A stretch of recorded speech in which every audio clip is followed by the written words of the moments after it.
Welcome to Rune Soup, a podcast about magic, culture, and the paranormal, coming to you from... My name is Gordon, and I shall be your host. Enjoy.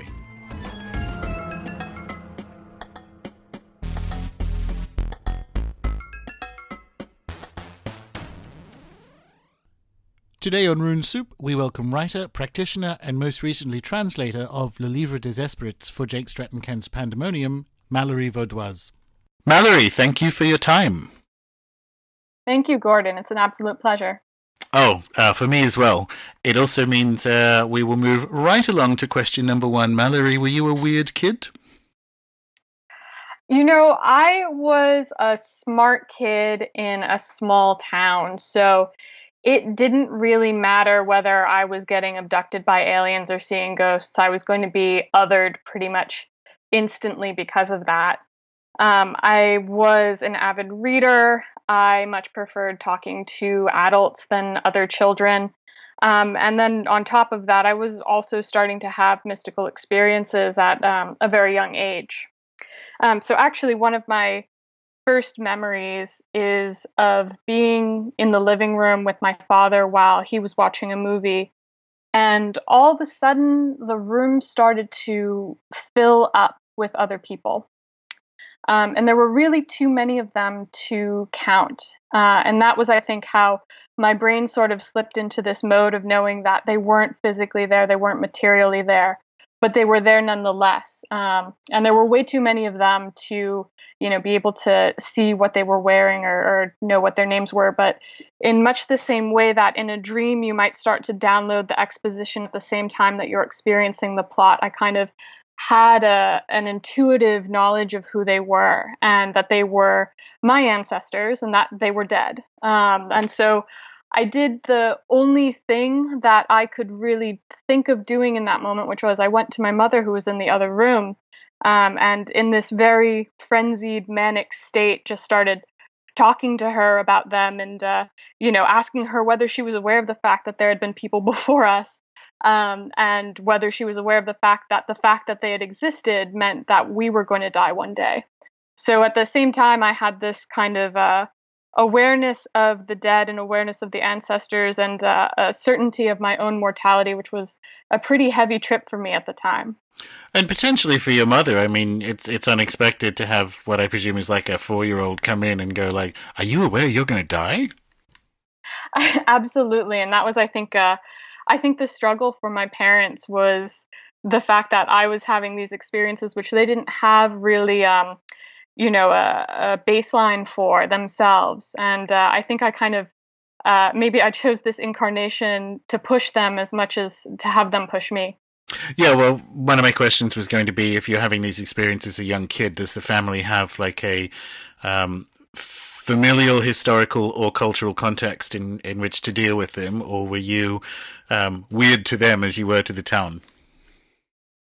I think it was a little bit of both, actually, because when I was growing up, I would talk to my grandparents about their parents, who were mostly from Italy. And they seemed very haunted by Italy. They didn't want to talk about it. They would often talk about, people being superstitious, but they didn't want to give, the specifics or the details. And I think that there was still very much an internalized shame, both around the trauma of immigration and around, the perceived identity as being one of these, really superstitious, foolish people who, didn't really fit in within American paradigms. Well, there's... It's interesting that I think that's probably a very good read of your grandparents and their perspective of it, because you had that divide is there in Italy itself, where the North thinks of themselves as, very educated and modern and so on, and it's the South are the ones with these, silly and superstitious ideas. And if you look at the migration patterns, particularly into the US, there was a lot more Southern Italian migration to start with. So you kind of have a double internalization of what other people in culture perceive your experience and culture to be. Yeah, absolutely. They say around 84% of Italian Americans living in the US today came from the South. Their families came from the South. And so they came over to America already with this idea of being lesser than, and an experience of themselves as being, in many cases, starving, exploited, taxed to the brink of, poverty, or often through that brink. And within the American context, they found a Catholic Church which was, largely reinforcing that idea, and a general population of non-Catholics who didn't want anything to do with them. So what is that? I mean, we were going to get onto this later, but this seems like quite an interesting place to jump into it. So how do we see that the kind of exploration and manifestation of that in American Italian or Italian American diaspora experiences? Because I think that's a really interesting way of looking at it. I know a little bit more about the Irish Catholic diaspora because of my mother's side of the family, but you kind of had you had a similar thing going on, not exactly the same, but a similar sort of hierarchy of where people came from within the country and thus expectations of them.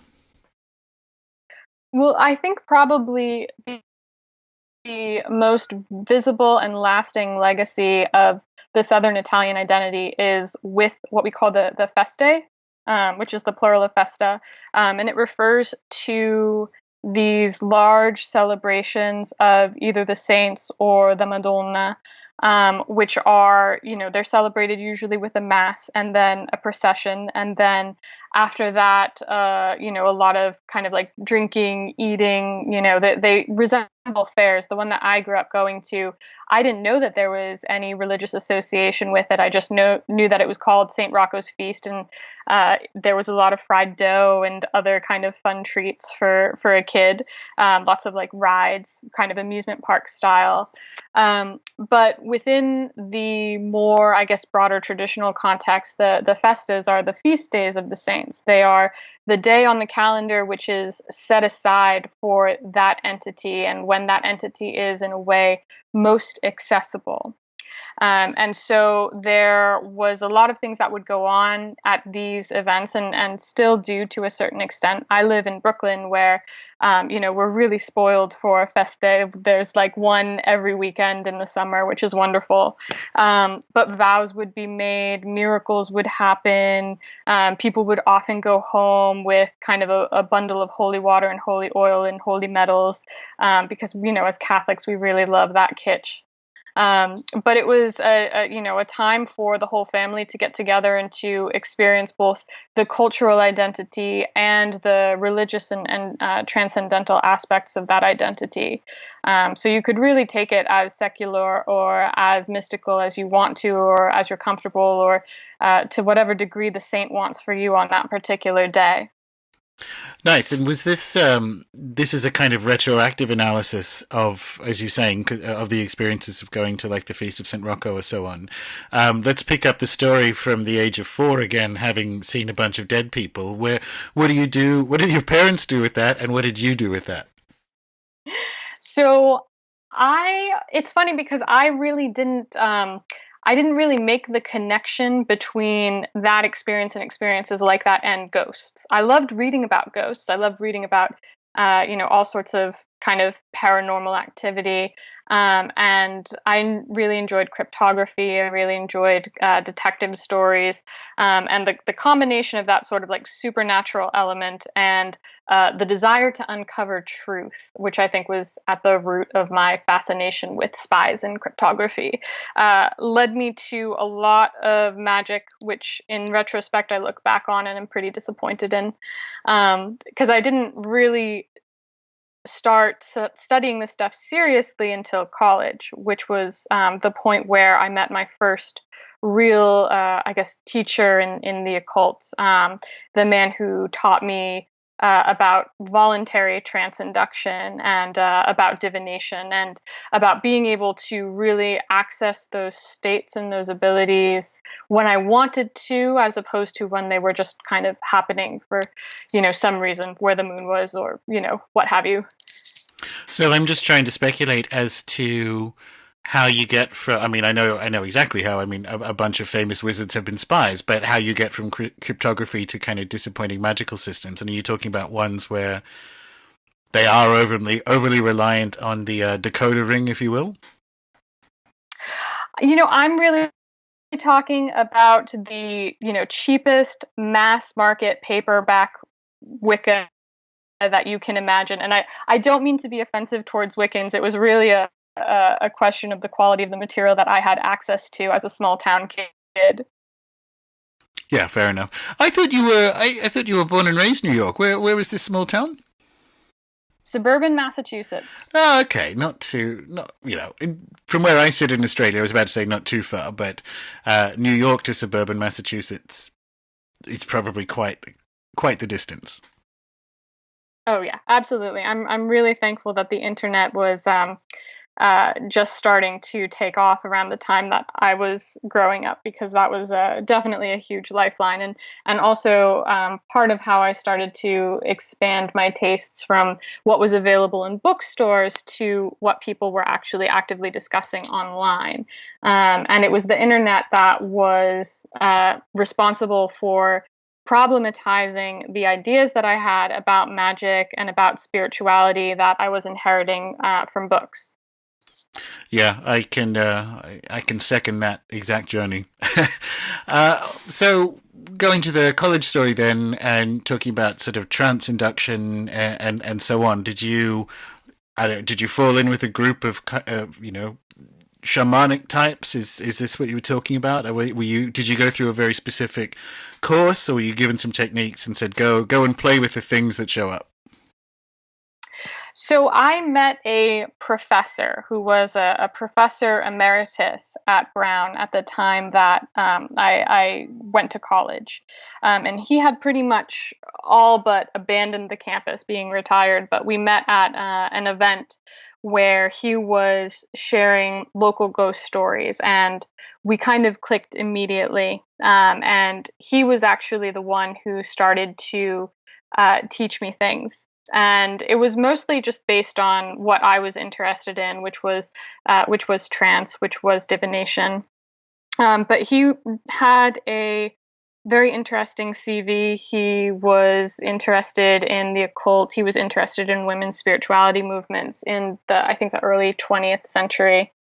And for whatever reason, our paths just kind of crossed at that point in our lives. And I think I might have actually been one of the last students at Brown that he taught these things to. Oh, so he'd been doing that for a while. There's a kind of Rupert Giles at Brown teaching teaching girls magic on the sly. Yeah, I think that sounds a little weird. um, he had been really active in one of the co-ed fraternities at Brown, and like an active supporter of them, and so they had actually thrown the event that I was attending when we met. And just an all around really interesting character, and a very talented magician as well. So over the course of this, I mean, did you identify? This is a weird thing to. You get what I mean. Did you identify as Catholic on a spiritual level, or did you kind of go elsewhere with that and kind of identify? Obviously, you can't avoid identifying culturally as Catholic, but was that because my mother, for instance, is the worst Catholic in the world, in that she still identifies as Catholic, and what she does is not Catholicism. Yeah, that's an interesting question. So I had grown up sort of in the church. My mother made sure that I was baptized, and that I received my first communion in the Catholic Church. But I didn't end up being confirmed, because on both sides of my family there was some disruption in the church. People converting often on mysterious circumstances, and because I grew up outside of Boston, they're not things that I want to ask too much about. Yeah. And so I actually ended up receiving most of my religious instruction from the Baptist church in my hometown, because that was where my Nana was a parishioner.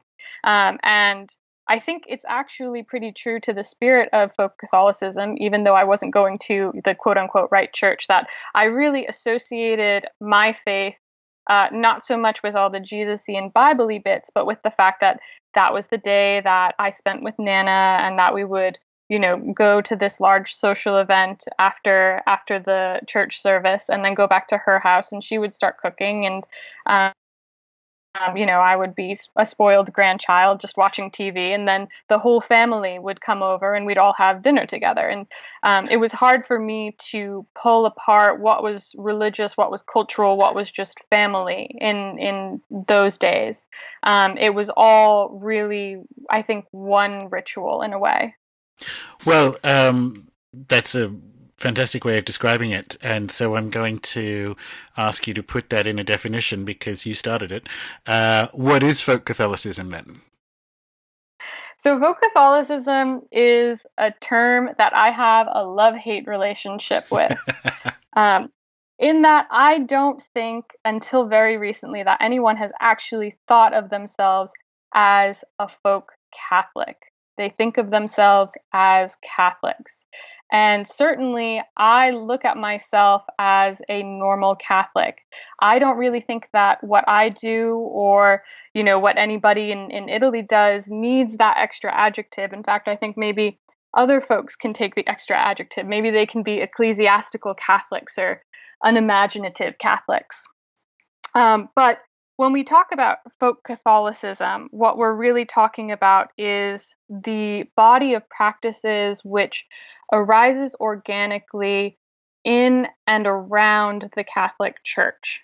So we might take the tactic that some academics do in defining it and talk about it as those practices which are not the liturgy itself, but which are nonetheless kind of endorsed by the clergy. So things like the feste, things like the recitation of the rosary, which is led not by clergy, but by people who are in a church and being backed by a member of the clergy. But I don't necessarily think that definition is a natural one or a necessary one. And I think that historically, when you look at the melting pot of beliefs which arises in southern Italy and Sicily, you wouldn't necessarily be able to get an old school southern Italian or Sicilian to say that the feast of the saint that they're attending is any more or less Catholic than the workings that they do against the evil eye, or the workings that they do to heal the worms that have entered somebody's stomach and are making them sick. Yeah, it's and I like that the examples you just gave then were Southern Italian, because that particular process constellates differently elsewhere in the Catholic footprint. So folk Catholicism, I appreciate the love-hate thing, because there's got to be, it's like Gnosticism, there's got to be some word to talk about it, even if the word isn't a real thing. But you get the kind of, would it be fair to say you get a different constellation elsewhere in the Catholic world of practical, or not low magic, but practical enchantment, or what we would call folk magic, and calendrical observation, and the blend of the kind of local food and plant lore and so on. Absolutely. The terroir of the region is phenomenally important and always present and always noticeable.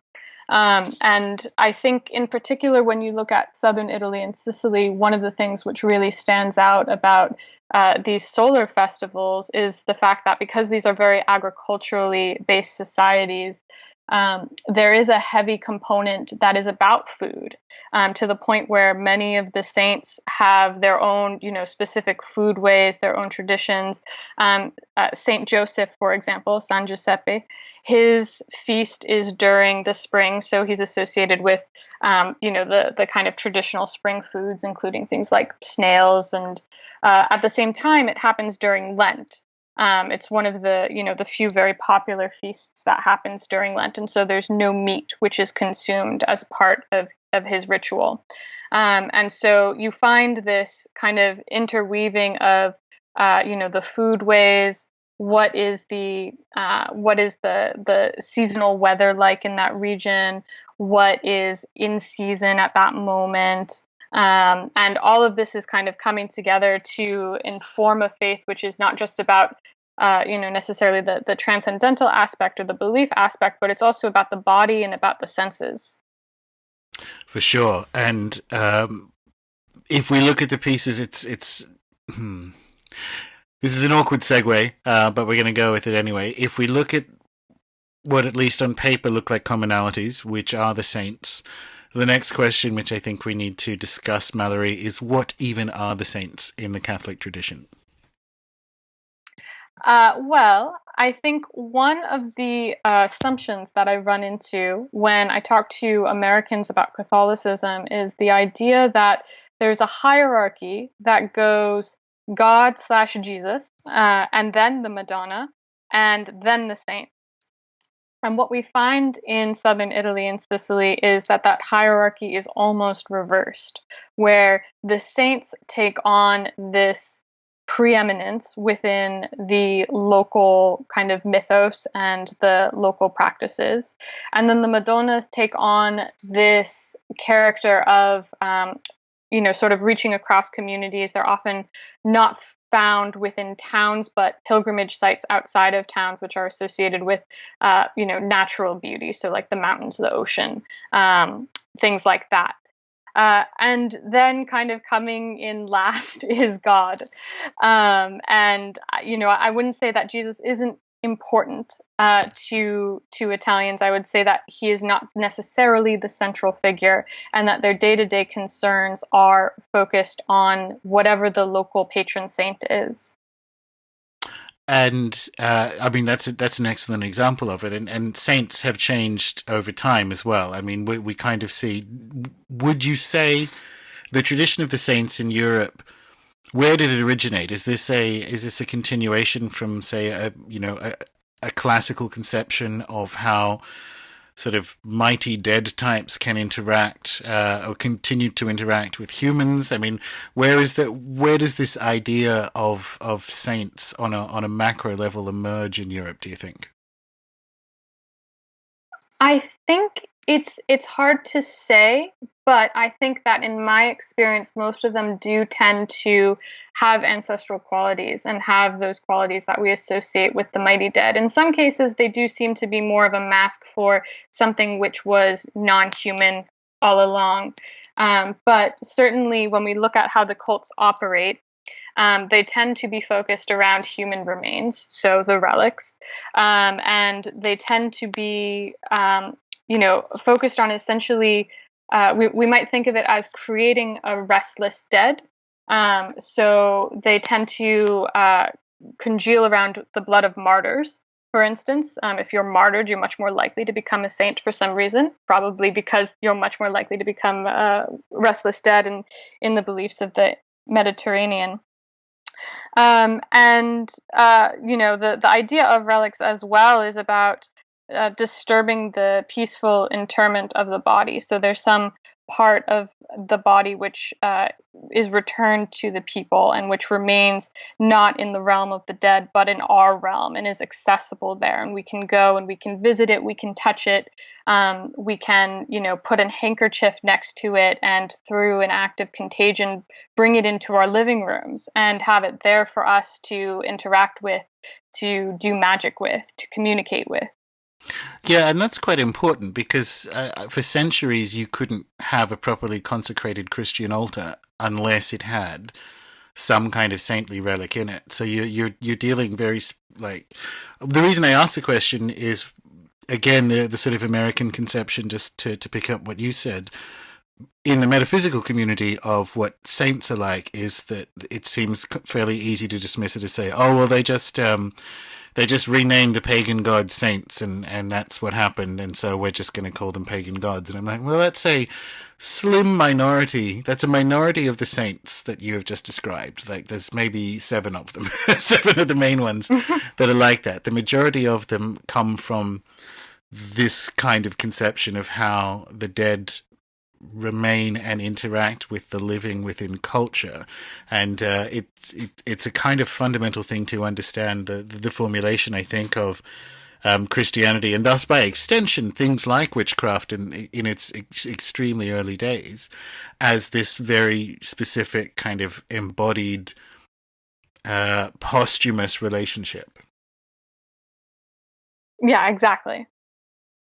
And is that, I mean, eventually you were kind of begrudgingly able to consecrate an altar without having saintly remains in it. And it also bears pointing out that pretty much from the beginning of the Christian experience, or the Christianization of Europe, they were called, like, people were fraudulently carrying around the different, like, you could make 1,000 St. Peter's out of the sort of finger bones that were wandering around attributed to him.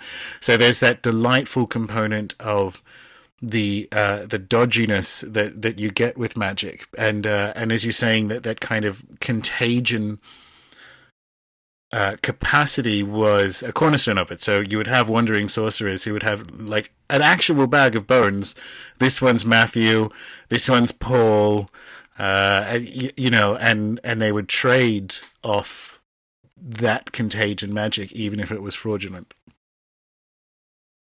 Yeah, and it's funny how much this, to get back to the whole question of what is folk Catholicism, and how do we distinguish it from proper Catholicism. All of this really resembles the necromantic traditions that we find cropping up in Naples around the Fontanelle Cemetery, where you have a large number of dead people who never received the proper burial, never received the proper, masses said on their behalf, who maybe because of plague or, some other disaster, because disaster is always at your, right behind you when you're in southern Italy. Maybe their whole family died with them and there's nobody to pray for them anymore. And so the popular logic goes, we have all of these dead people and nobody to pray for them, nobody who ever, took the time to bury them. And so they must be accessible in some way. And so those are the dead who become the objects of a kind of popular saint cult, even if it's not an official one. The ones that people go to and start working with through dream contact and through offerings that are said to cool them as they're, supposed to be suffering in purgatory at that point. But even though one of these cults is licit, one of them is illicit, they seem to be operating using the same technologies and the same logic, if you will. Well, absolutely. I mean, people would, adopt skulls. It is the same logic as you say, licit and illicit. And also it's the same logic that it's an inheritance from the classical age. Yes, absolutely. Nice one. So let's kind of pick up the story of the saints then. Well, I mean, for me, and I've been sort of banging on about this for years, I think there is a book, and it comes back to whether or not you're from, quote unquote, culturally Catholic or not. If you're within the sort of European imprint on this planet, there's a book that I think people need to at least be passingly aware of, which is The Golden Legend from the 13th century. Because the saints, why I find them so perennially fascinating, is that there was no systematization. There still isn't. So, more than half, I swear, of the ones in Britain, even though we're now talking about an Anglican country, but even before that, more than half of the British and Irish saints were... yeah, local dead wizards, local waterfall spirits, and not in any way official. So the kind of process of turning these beings into saints to incorporate them into the cosmology was varied around the world. So you get a lot of stuff surviving in it. But eventually, at some point, this needed to be officialized and systematized. And one of the most interesting cultural ones is this book by Jakob de Varenne, The Golden Legend, which was an attempt to kind of collate the stories of the saints. It's quite a large book, in the 13th century across Europe, and this was read more than the Bible for a very long time. And it's here that we start to, I think, get this soaking in of all these stories into culture, so that they then emerge in things like in Shakespeare and in the theatrical tradition of Central Europe and all that kind of stuff. I wasn't sure if that was a question. I just wanted to start talking about. I wanted to start talking about the Golden Legend, but I guess my question is: how do we see the saints, the conception of the saints and their roles, changing over time? Well, I think most recently what we've seen is a decline in the cults of the saints. And most of this I would attribute to the effects that Vatican II has had on popular Catholic devotions. What I see a lot of today when I go to church is, you have the younger people who sit in the front and who watch the mass as though it's television. And then you have the little old ladies in the back who aren't paying attention to the priest. They're kind of doing their own thing. And they're saying their own prayers. They know when it's time to stand and when it's time to kneel, and when, what the right secret passwords are at the various points. But, for the most part, they're using mass as an opportunity to launch their own prayers into the world. And what I'd really like to see in our history is a turning point for us where we start actually talking to those little old ladies, and learning a bit more about their perspective on, what is religiosity, what is our relationship with the divine meant to be, so that we can start reconnecting with these roots, which personally I believe to be ancient. One of the things that I've found in, understanding both English and Italian is that Italians tend to be a lot more comfortable talking about their pagan antecedents, regardless of how, legitimated they want to be by the church and what type of, proper form they want to be embodying. They will speak very openly about the things which existed before the church did, and about their relationship with it. But I think it's hard to derive some kind of linear narrative of history from this, because it's always coming and going. And I like to think of our collective memory as being a lot like the tides, where, sometimes things get thrown up onto the shore and then they get gobbled back again. And then, they might not come back next time, but maybe next time, or next time. Yeah, that's a lovely way of thinking about it. Let's go back to Vatican II then. So, what was it and why was it? So Vatican II was a set of reforms that happened in the mid-20th century, which were meant to bring the church into the modern era, and which many people have pointed out sort of robbed Catholicism of a lot of its magic, and a lot of its recourse to the saints and to the Madonnas. There was a lot of replacing popular devotions with more abstract ideas, about like love, friendship, charity. And at this point, there was also a lot of liturgical reforms which happened. The masses suddenly being done in whatever the vernacular is of the region, as opposed to in Latin. But I think by and large, the major theme was taking Catholicism and trying to make it a lot more manageable for a Protestant set of ideals to handle, to kind of take out the things which seem superstitious or, a little bit too magical. Yeah, I think that's a very good way of describing it, and I think it was a disaster. It's like taking the sex out of pornography, and hoping it sells. That's what people are here for. They're there for the magic, and the Latin, and and the incense, and so on, rather than the sort of 1980s TV ads of the sun beaming through the clouds, and some kind of question about, or some kind of parable about being nice. And I don't think I don't think it was a very good move. I think that it was a management decision that went in the wrong direction. Yeah, and I think we still see the effects of it today. No, absolutely. One of the ones, this kind of comes back to your ebb and flow style metaphor. One of the things, the almost not quite, but effective dismissal or rejection or banishing from the temple of all these saints and different manifestations of the Madonna and so on, sending them out into the wilderness has this interesting effect. And I spoke to Jose about this when he was on, that the word Catholic means universal. And so there is an opportunity for this information, having been cast by the wayside, is available to modern day magicians in a specific way. It doesn't make them Catholic, it doesn't make them raised Catholic or anything, but they are participants in a culture that has had these things happen up and down the time stream.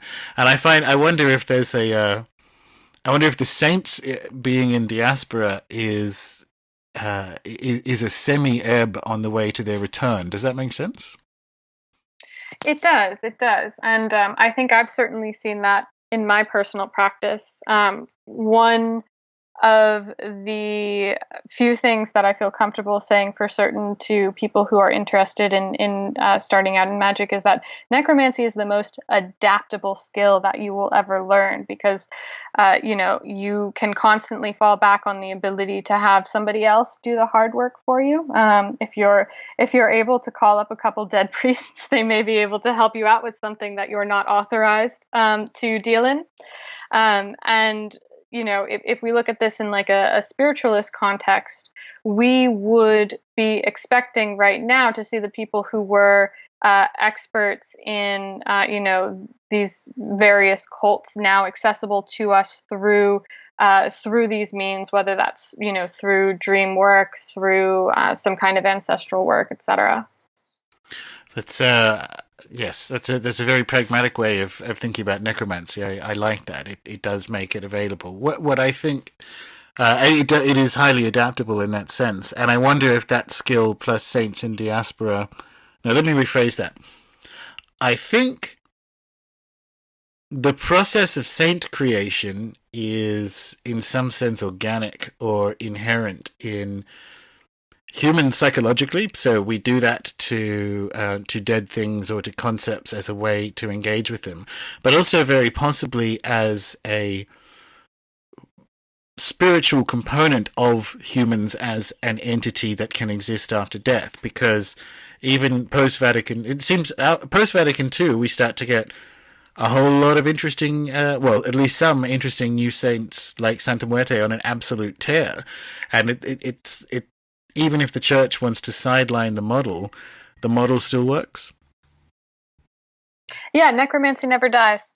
Hey, I love it. That's a bumper sticker right there.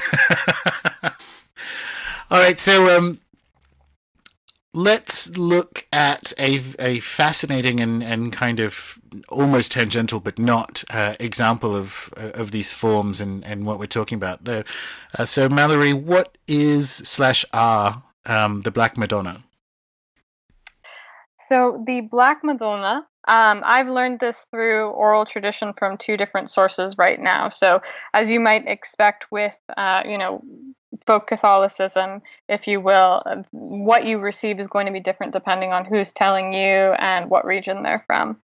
But essentially, the Black Madonna in Italian terms is sometimes used as a shorthand for the aspects of the Madonna which are not, not the ones that the church is particularly proud of. They're the ones which are often a lot more obviously pagan.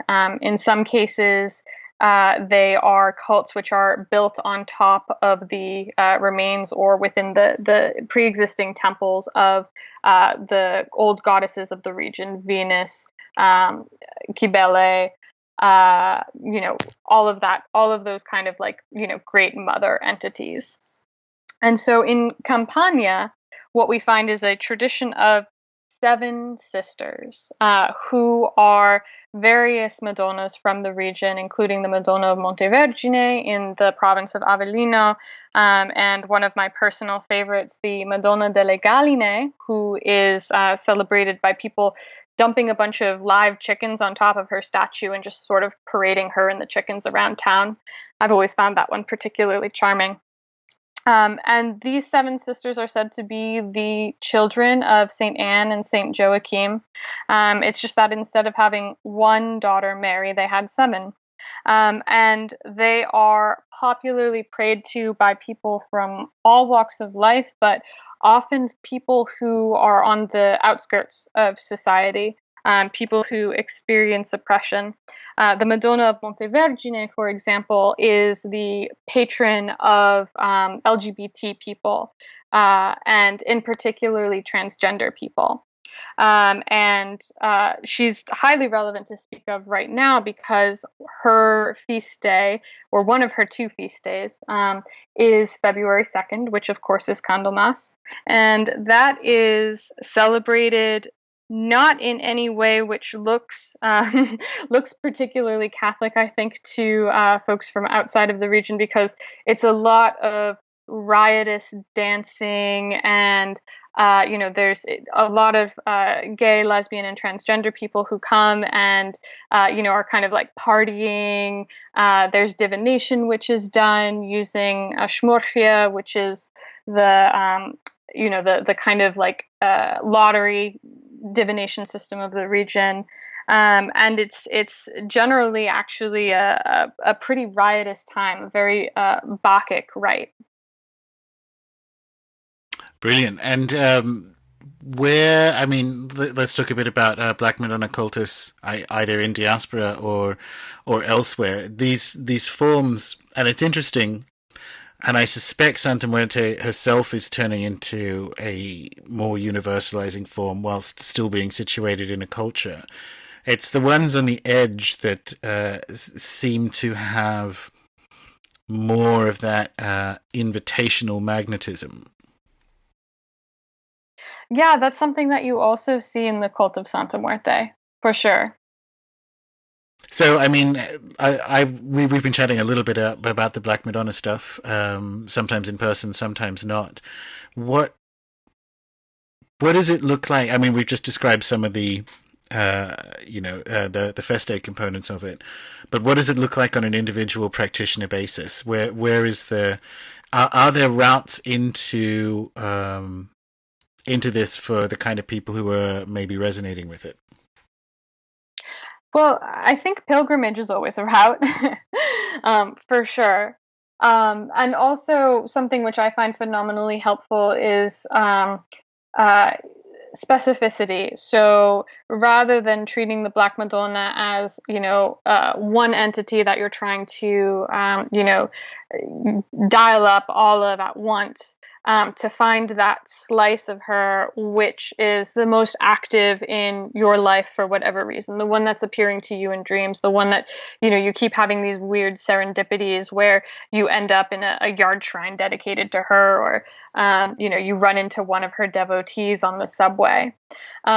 Because having that degree of specificity, I think, opens up avenues of praxis, regardless of where you're located and regardless of whether you're able to make a pilgrimage. My favorite magical tool right now is YouTube. And you can find so many, prayers that you can pray along to. You can find songs that you can learn. A lot of them are done in a call and response style. So even if you're not comfortable enough with the language or with your own voice to be singing the full thing, you can do it kind of call and response, that style. But finding those inroads through the specific as opposed to the general is often the most rewarding and the richest. Yes, I'd second that. That's a very good way of describing it. You get more out of it by being specific with it rather than not. And going on that journey is itself a pilgrimage. So if you're listening to this, and I think people would, because it's one of those kind of potent and growing forms. If people are listening to it and going, oh, that might be something for me, looking for your Black Madonna is part of, can be considered a pilgrimage if you're doing it correct. Absolutely. And I think also identifying those parts of your life that she's able to get her hooks in is absolutely important. And I'm not entirely sure how to explain that because I've never had to do it before, but essentially, I think that even without the outward heraldry, there are points in your life where you're, particularly vulnerable to the influence of, a saint or a Madonna. And when you can identify them and see the recurring pattern, you're able to harness those moments in order to give them entry, essentially. Yeah, that kind of begs a wider question as well, which is, and we had a conversation about this. I think it was before where you're living now, but there was a conversation we had when we were in Hell's Kitchen. You were talking about living in an Italian neighborhood, and there was a statue. I forget it because we were quite drunk, but the point was these forms appear to be continuing to operate in life, whether we're aware of them or not. There is like a saintly and Madonish language that works particularly in diaspora cultures, but there's something behind it. Like the wires are still running through it. Oh yeah, definitely. I started training in a drumming tradition which is dedicated to the Black Madonna, because of experiences that I had, which stemmed out of an ayahuasca ceremony that I did several years ago. And during that ceremony, I was instructed by he never told us what to call him. I'm going to go ahead and call him a shaman for now. I was instructed by the shaman particularly to look for the dance of my ancestors. And at the time, I had no idea what that was. I didn't know whether anybody did it anymore.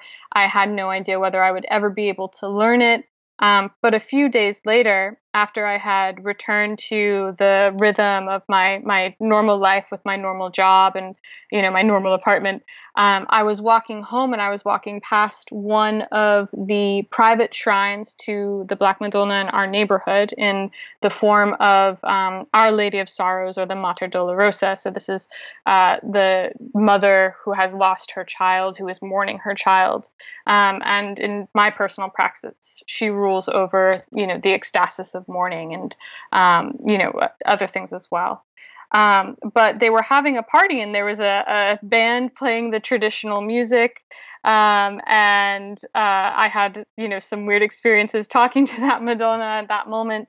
And a few days later, I met my teacher who, has been a phenomenal influence for me, Alessandra Belloni. And, she's taught me the traditional drumming and dancing, which is done for the Black Madonna in Italy today. That's very cool. That's So how does that work? The traditional drumming and dancing, is it essentially like, are you does it map even slightly to the roles of drums in ATR, where this is a route or a boat or whatever the metaphor is for the spirit to come down? In many ways, it has in the past.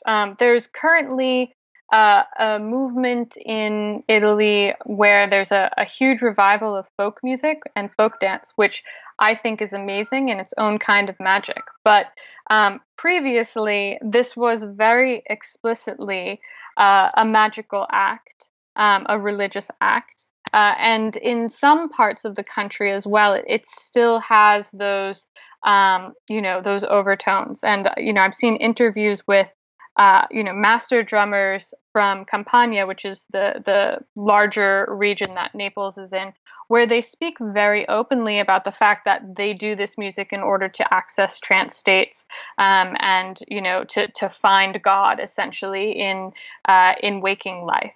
These are rituals which are often done over the course of several days with the music playing more or less continuously. Maybe the musicians break to have another glass of wine every couple of hours. But you can see between the heavy percussion and the wine and the sleep deprivation and the constant dancing, all of these conditions form which are the ideal conditions in many cultures for spirit contact. Another thing which I find very interesting is Ernesto De Martino, who is my homeboy, being from Naples. He wrote an incredible book called The Land of Remorse. And in this book, he had essentially assembled a team of interdisciplinary experts. You know, there were musicians, there were photographers, there were medical doctors.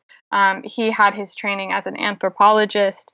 And they went through a region of Italy called Salento, where there was a phenomenon happening called tarantismo or tarantism, where women, usually, sometimes men, would be bit by spiders and then fall into a deep melancholy.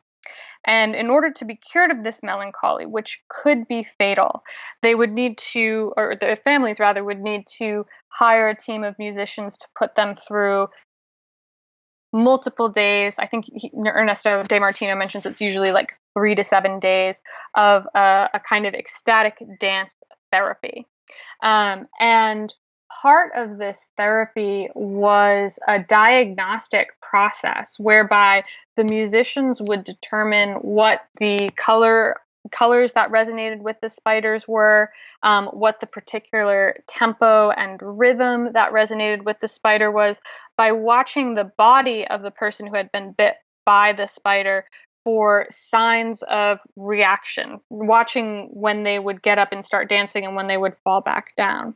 And when you look at it that way, where it's essentially an equation where the variables are color and music and a couple of the other accoutrements, it starts to look an awful lot like an ATR. It really does. Where did that come from? I'm just thinking about that archaeologically. Italy is a place of either some curious survivals or also sort of having the tech return from the spirit world to us after a break, because that's quite good, isn't it? It's remarkable. And Ernesto De Martino even has a chapter where he mentions, essentially, I'm not qualified to comment on this, but this looks an awful lot like something I've heard of called Santeria, and something I've heard of called Macumba, and something I've heard of called Palo. And somebody should really follow up on that, because it seems as though there are these weird parallels happening between something which arose, as far as we can tell, organically within Salento, and these traditions which are, living in Africa, which are living in the New World. It's really quite remarkable. So describe these drums and these kind of dances then. I mean, what kind of drums are we talking about here? So in both the drumming traditions, which are sacred to the Black Madonna, and the ecstatic healing ritual, which I just described, which falls under the patronage of St. Paul, the drums which are used are frame drums, I think usually 12 to 16 inches, which have like the jingly bits on the side. I don't know what they're called in English. So the sound that they produce is, potentially a very rich and very loud drumming sound with, the back and forth of the jingling that's happened. The drums for the Black Madonna are usually played in a 4/4 rhythm. The ones for St. Paul are played in 6/8. And both of those are 6/8 in particular is a rhythm which is associated, I think, in many cultures with these kind of shamanic states. Yeah, definitely.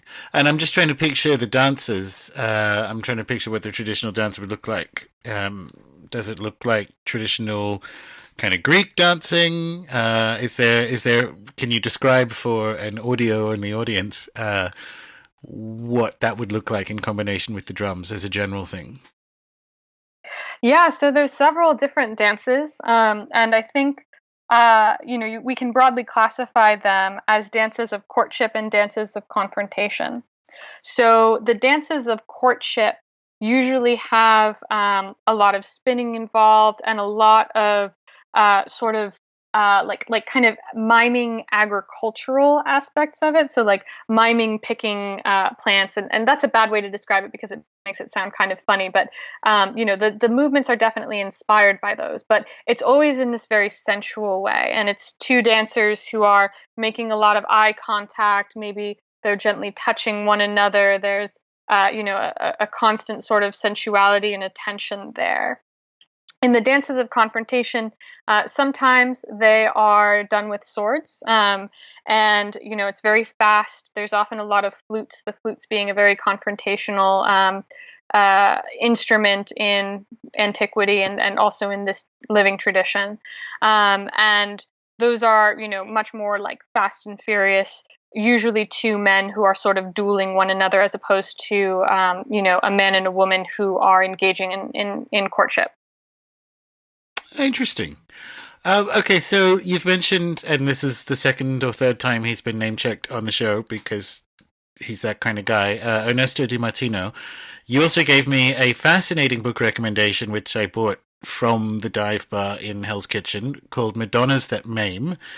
If you want to talk about that one a little bit and some general book recommendations for people who are kind of keen on saints in general, Black Madonna, that kind of thing. That's the sort of world we've been talking about. I think is going to be resonating with a lot of people. So let's give them some book learning. Yes, definitely. So in addition to The Land of Remorse, Ernesto De Martino wrote a book called Su de Magia, or in English it's called Magic, A Theory from the South. And this one is actually available for free online from the publisher, which is Hau, Hau. And it's an incredible collection of spells and beliefs about magic that comes from Calabria. And so that one I would definitely recommend for people who are more interested in the folk magical aspect of it. Then, in addition to that, as you mentioned already, Madonnas That Maim by Michael Carroll is an excellent book, and one which really goes into the heart of what are the saints and what are the Madonnas in southern Italy. And it dives into the religious aspect, it dives into the magical aspect, and is just, generally fantastic. Michael Carroll also wrote a book called Veiled Threats, which is a sort of follow-up to Madonnas That Maim. And I just view it as a continuation of that book. Really, it covers more about the purgatorial cults, the cults of the dead in Naples. It talks about the origins of purgatory, and also goes into some of the traditions that didn't have a chance to fit into Madonnas That Maim. And what else for the budding saint library? So those books, which I've just recommended, cover more of the native Italian side of these practices. On the Italian American side, I would recommend a book called Italian American Folklore by Francis Malpezzi and William Clements. And this is an excellent book, which is essentially just a collection drawing on hundreds of different of anthropological sources on the cycle of the year, on proverbs, on stories and storytelling, and folk magical practices. And it gets into, again, more of the daily practices of Italian Americans. I would recommend The Madonna of 115th Street by Robert Orsi as a really fascinating look at the development of a particular cult to Our Lady of Mount Carmel in Italian Harlem. And likewise, Robert Orsi's book, Thank You, St. Jude, looks at the development of the cult of St. Jude in America. And this one is a little bit more all-American. It's not particularly focused on Italian American. It does include their stories in it. But it looks at a saint who was essentially unknown. I think he had a small cult in part of Chile, and then became one of the most popular saints in America, and has continued to have a huge amount of devotion. And the hospitals named after him, churches named after him, people who answer letters sent to his shrines, pilgrimages, all of that. But the book looks not just at how the cult operates, but how it was developed, which is very interesting. Brilliant. I'm interested in that one that 2 books back about the sort of Italian American folk practice and cultural practice. Is there, because it just seems to me for people who are listening who might have, say, The Long Lost Friend or be interested in hoodoo, that here's another corner of American practical enchantment that they maybe hadn't looked at, and it would be interesting to see what the overlaps are, if there's any cross-pollination, and if not, just to kind of add to the diversity of American folk magic. Yeah, I like to describe this as my book for people who aren't majoring in Italian and Italian American magic, but who nonetheless want to take the intro course. It's an excellent overview. And then for people who are comfortable reading Italian, I think Sarah Favoreu's A Cruna is wonderful. It's a collection of Sicilian rosaries. So Sicilian rosaries are kind of different from the rosary as most English-speaking people know it. There's hundreds of them, thousands of them, and she has sections for some of the most popular saints in Sicily, some of the most emanations of the Madonna, and for the dead as well. I would also recommend Built by Faith from Joseph Shora.